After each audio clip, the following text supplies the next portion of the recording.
Alright, Piss and Vinegar Day 73, chest and triceps.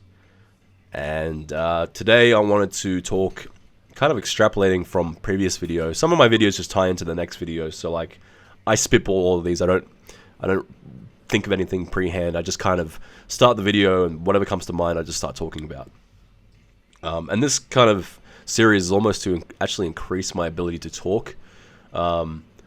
And it's funny, I'm a very good speaker in person when I talk to human beings. I'm largely charismatic and can really flow a conversation. And I have personal training to thank for that, because it has taught me to really learn how to essentially charm people, because that's part of personal training, is being someone that people want to be around. They're there to get fit, but also they're there to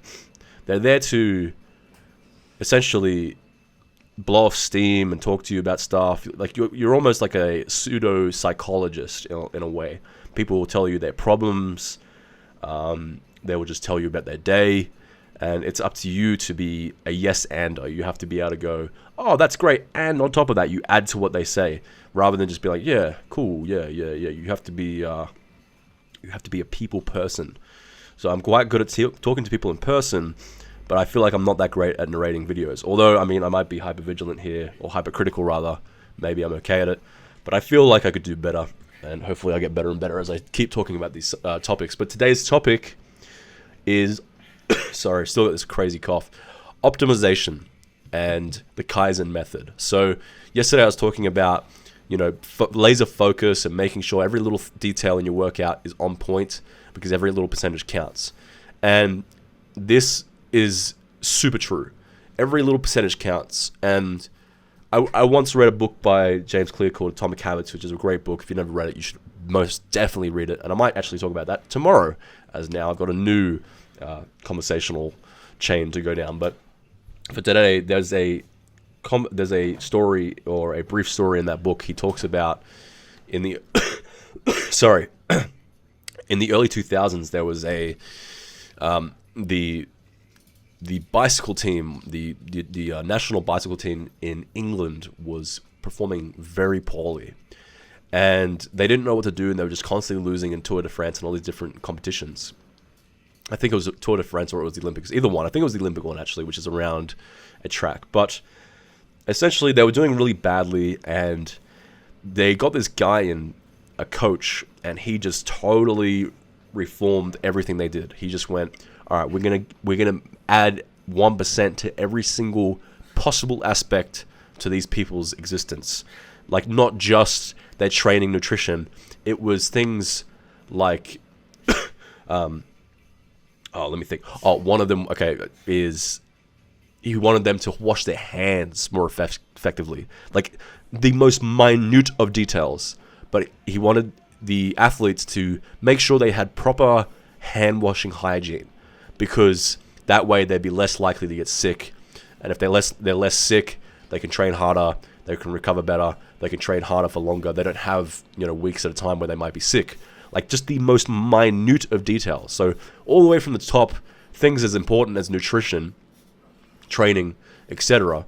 And potentially huge increases, like 10% increases. And then once those were out of the way, he'd go down to like 2% increases, like, maybe changing some tires or shaving the guy's legs so they had less wind resistance. And then you go down even more to things that make only a fractional increase, like washing your hands more effectively.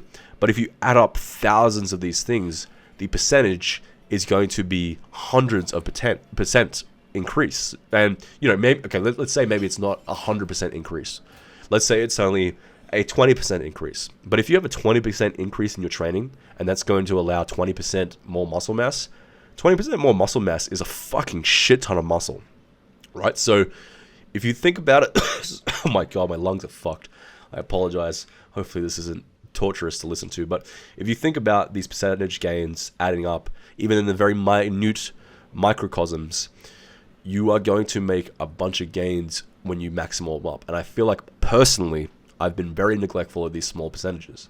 Like, for example, recently I bought creatine, essential amino acids,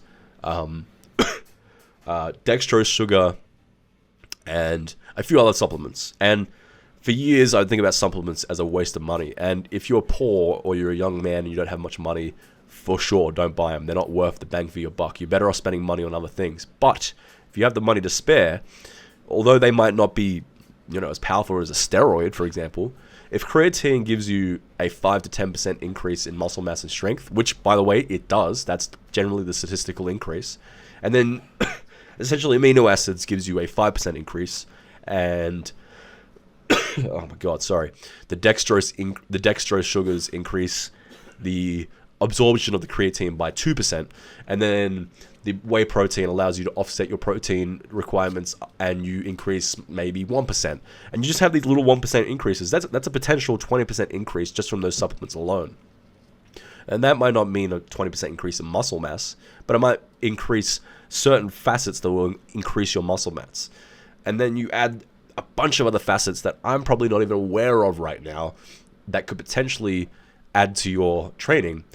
You're going to be a better person. And even if it's only 5-10% increased muscle mass, that is still far better than had you not done that. Now, obviously, if these percentage gains are extremely hard to adhere to, or they are overwhelming and then take away from your training, then sure, you won't want to do them. Like, if you're thinking, all right, ice baths, right? This will potentially increase my testosterone if I do them correctly, or they'll lower my cortisol levels, or they'll change my ability to get a pump due to increased capillary mass, or whatever benefits you get from ice baths that potentially could increase your hypertrophy, strength, recovery, etc. But at the same time, the amount of dread and daunt that comes behind having to do an ice bath makes you go, fuck, I really hate doing this, I don't want to do this. And then it takes away from all these other things you're doing, like say less difficult things like sleeping long, getting naps, or I don't know, whatever it might be. If it stops you from being able to then put your willpower to these bigger, more bang for your buck things, then of course don't do it. You only have so much willpower in the day. And the way I think about it is like a health bar, right? If you were, let's say, Banjo-Kazooie, if you guys ever played that. In Banjo-Kazooie, you have these health bar. You have a health bar. It's like you start off with 6 honeypots, or honeycombs, and let's say an ice bath takes a full fucking chunk of this fucking honeycomb, right? And now you only have 5 honeycomb left to work with, which is your willpower. This is the analogy I'm making. Too bad, I'm rolling with it. All of a sudden, you only have 5 fucking honeycomb left, and this thing only gave you like a 2% increase to your training or overall well-being. And then you go, all right, and now I'm going to go for a run, because that will increase my heart health, which will increase my pumps, and will increase... there are a bunch of benefits of running that help with hypertrophy that I can't citate right now. But you go, all right, I'm going to go for a run, because that's going to increase by 2% too. But then all of a sudden you've taken like 2 fucking honeycomb away from your health bar, because that takes a lot of willpower to do, going for a run. Running sucks. I personally hate running. You might love it, but you might hate it, right? Just for the sake of the argument, let's say you hate it. Now you only have 3 honeycomb left. And then you might have things that are totally unrelated. Now you're going to go do some yoga. And the yoga is to allow you to train more effectively, because you have muscular imbalances or dysfunctions that make it harder to feel mind muscle connection, let's say. That takes another honeycomb. Then you only have 2 left. And let's just say you do 2 other obligatory things that are these little Kaizen 1% increases. And then you go to train, and you can't train as hard because you've done all these little things, these little microcosm neurotic things to add little percentages. And it's taking away from your training, because you no longer have the willpower to train, because you've got all these other focuses that you're trying to think of. Then yeah, sure, you're better off just focusing on the meat and potatoes. Make sure you eat well, make sure you sleep well, make sure you train. And these little microcosm things, they might not be effective for a novice.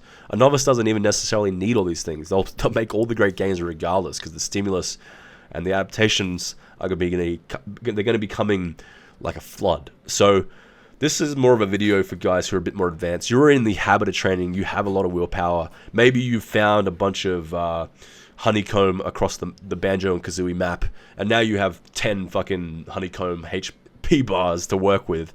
And that means now you're in a place where you can do the ice bath, and you can take the creatine that tastes like shit, and you can do the yoga to make your workouts more effective, and you can take the 2-hour nap that you don't necessarily want to take, and you can wash your hands more effectively, and you can...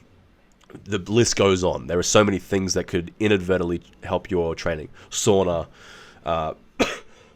no FAP, meditation, so many different things you can do. And I mean, gee, man, if you guys know any, let me know, because any little thing, I'd love to add it to my daily basis, my daily Kaizen kind of protocol where I'm trying to add to my training and the rest of my life too. But yeah, if you're not super advanced, you don't need these things. But if you're looking to get more optimized, you're looking to really push to the next level, these little 1% increases will most definitely help. And I might even start trying to think of these over the coming next few weeks, these little things that could potentially inadvertently help. Because it's fascinating when you hear this guy who helped this